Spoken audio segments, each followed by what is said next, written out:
আসসালামু আলাইকুম ওয়া রাহমাতুল্লাহি ওয়া বারাকাতুহু। আলহামদুলিল্লাহ ওয়াসসালাতু ওয়াসসালামু আলা মান লা নাবিয়্যা বা'দা। আমার প্রাণপ্রিয় দিনী ভাই বোনেরা, আমরা যে রবকে সবসময় ডাকি আল্লাহ তাআলা বলে, যে আল্লাহ তাআলা আকাশ এবং জমিনের মালিক, সব কিছুর সৃষ্টিকর্তা, আমাদের একমাত্র রব আলহামদুলিল্লাহ, সেই আল্লাহ রাব্বুল আলামিনের এই আল্লাহ নামটির অর্থ কি আমরা কি কখনো চিন্তা করেছি? কখনো কি ভেবে দেখেছি? আমরা অধিকাংশরাই বেখেয়াল যে আল্লাহ তাআলাকে রাত এবং দিন ডাকি, সে আল্লাহ তাআলার নামের অর্থ কি আমরা জানি না। আজকে আমরা সেটা জানবো ইনশাআল্লাহ। বিশ্ববিখ্যাত তাফসিরে তবারিতে এসেছে ইবনে আব্বাস রাদিয়াল্লাহু তাআলা আনহু থেকে একটি বর্ণনা, যে ইবনে আব্বাস রাদিয়াল্লাহু তাআলা আনহু, আপনারা জানেন যে তিনি শ্রেষ্ঠ একজন মুফাসসির ছিলেন সাহাবায়ে কেরামদের মাঝে। তিনি বলছেন আল্লাহ তাআলার নামের অর্থ কি। তিনি বলেন, আল্লাহু যুল উলুহিয়াতি ওয়াল উবুদিয়াতি আলা খালকিহি আজমাইন।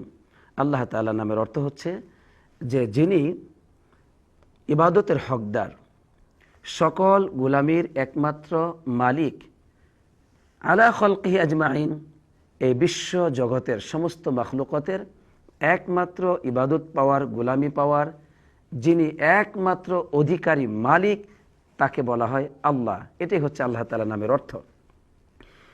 তিনি যে ব্যাখ্যাটি দিয়েছেন আল্লাহ তাআলার নামের অর্থের, এর মধ্যে দুটো ভাগ রয়েছে, দুটো দিক রয়েছে। একটি হচ্ছে আল্লাহ তাআলার সাথে সম্পৃক্ত, আর অপরটি হচ্ছে আমাদের সাথে, আমরা যে আল্লাহর গোলাম, আমাদের সাথে সম্পৃক্ত। তা হচ্ছে যে আল্লাহ সুবহানাহু ওয়া তাআলা তিনি যে যুল উলুহিয়া, অর্থাৎ আল্লাহ তাআলার নামের মধ্যে একটি গুণ রয়েছে, তা হচ্ছে ইলাহ, অর্থাৎ তিনি ইবাদতের হকদার।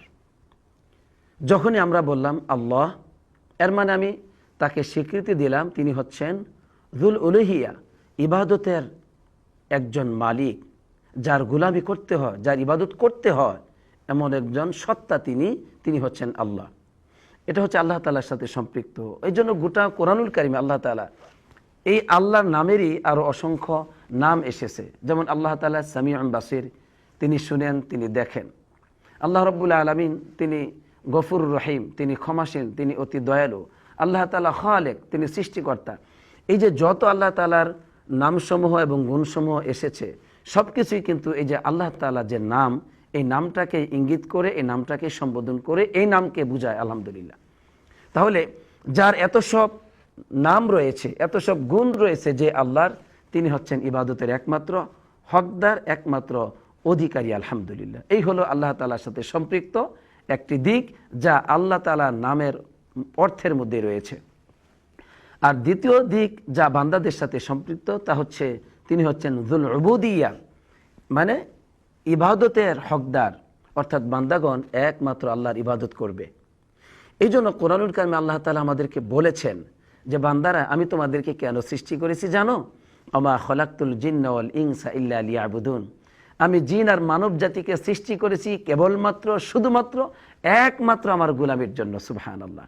কারণ তিনি যে ইবাদতের হকদার আল্লাহ তাআলা, এই জন্য আমাদেরকে তিনি ইবাদতের জন্য সৃষ্টি করেছেন।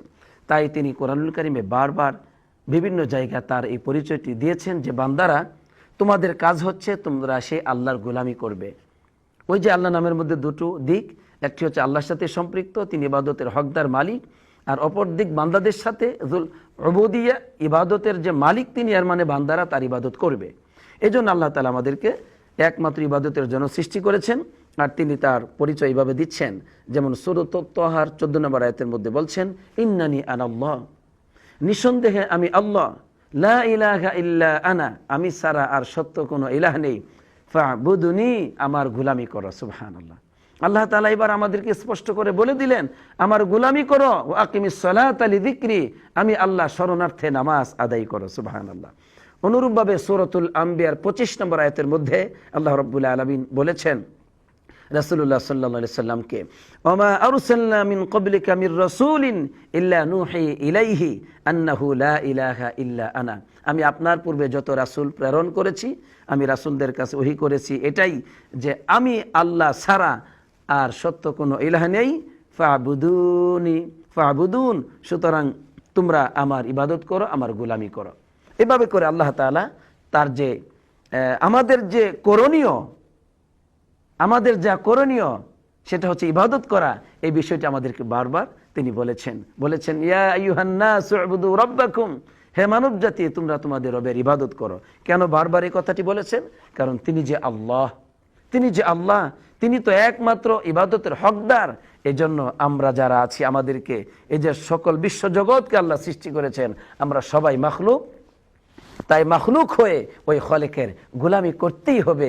এটাই তো উচিত, এবং এটি আল্লাহ রাব্বুল আলামিন চেয়েছেন। আলহামদুলিল্লাহ। পরিশেষে বলতে চাই, আল্লাহ রাব্বুল আলামিনকে এই যে আমরা বলছি, এই নামের মধ্যে দুটো দিক থাকা সত্ত্বেও, একটি হচ্ছে আল্লাহর সাথে সম্পৃক্ত, আর একটি বান্দাদের সাথে সম্পৃক্ত থাকার পরেও কিন্তু দেখা যায় অধিকাংশ মানুষ আল্লাহ তাআলার গোলামি থেকে ভুলে যায়, গোলামি থেকে দূরে থাকে। আর তাদের অবস্থা হচ্ছে দুই ধরন আল্লাহ তাআলাকে স্বীকৃতি দেওয়ার ক্ষেত্রে। এক শ্রেণী মানুষ বা সকল মানুষই আল্লাহ তাআলাকে স্বীকার করে, আলহামদুলিল্লাহ স্বীকার করে। যে ভালোবাসে সেও স্বীকার করে, যে ঘৃণা করে সেও কিন্তু আল্লাহ তাআলাকে স্বীকার করে। এই স্বীকার করার দ্বারা কোনো ফায়দা নেই, বরং যারা স্বীকার করবে শুধুমাত্র, কিন্তু ভালোবাসবে না, আল্লাহর অধিকার হক দিবে না, ইবাদত করবে না, তারা চির জাহান্নামী। এজন্য আল্লাহ বলেছেন ইন্নাল্লাযীনা ইস্তাকবিরুনা আন ইবাদাতি, যারা আমার গোলামির ক্ষেত্রে অহংকার করবে, সায়াদখুলুনা জাহান্নামা দাখিরিন, অনন্তকালের জন্য তারা জাহান্নামে প্রবেশ করবে। নাউযুবিল্লাহ। তাহলে আল্লাহ তাআলাকে আল্লাহ বলে স্বীকৃতি দেওয়ার পরেও অনন্তকালের জন্য তারা জাহান্নামে প্রবেশ করবে, কারণ আল্লাহর হক যে আদায় করে নাই। আল্লাহ যে বলল, আল্লাহ যে তাকে সৃষ্টি করলেন, সে আল্লাহর যে একটা অধিকার যে তার গোলামি করতে হয়, ইবাদত করতে হয়, সেটা সে দেয় না, অহংকার করেছে, এই জন্য সে জাহান্নামী। আবার অপর শ্রেণীর মানুষ আল্লাহ তাআলাকে স্বীকৃতি দেয় কেমনভাবে? তাকে ভালোবাসে, তাকে শ্রদ্ধা করে, তাকে তাজিম করে, তার গোলামি করে। আলহামদুলিল্লাহ।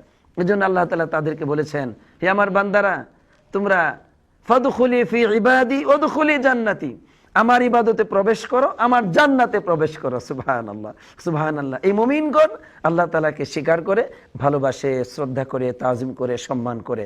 সুতরাং আল্লাহ তাআলাকে স্বীকার করার ক্ষেত্রে দুই শ্রেণীর মানুষ। এক শ্রেণী শুধু স্বীকৃতি দেয়, কোনো ভালোবাসে না, ভয় করে না, ইবাদত করে না, হক আদায় করে না, এই মানুষগুলি চির জাহান্নামী হবে।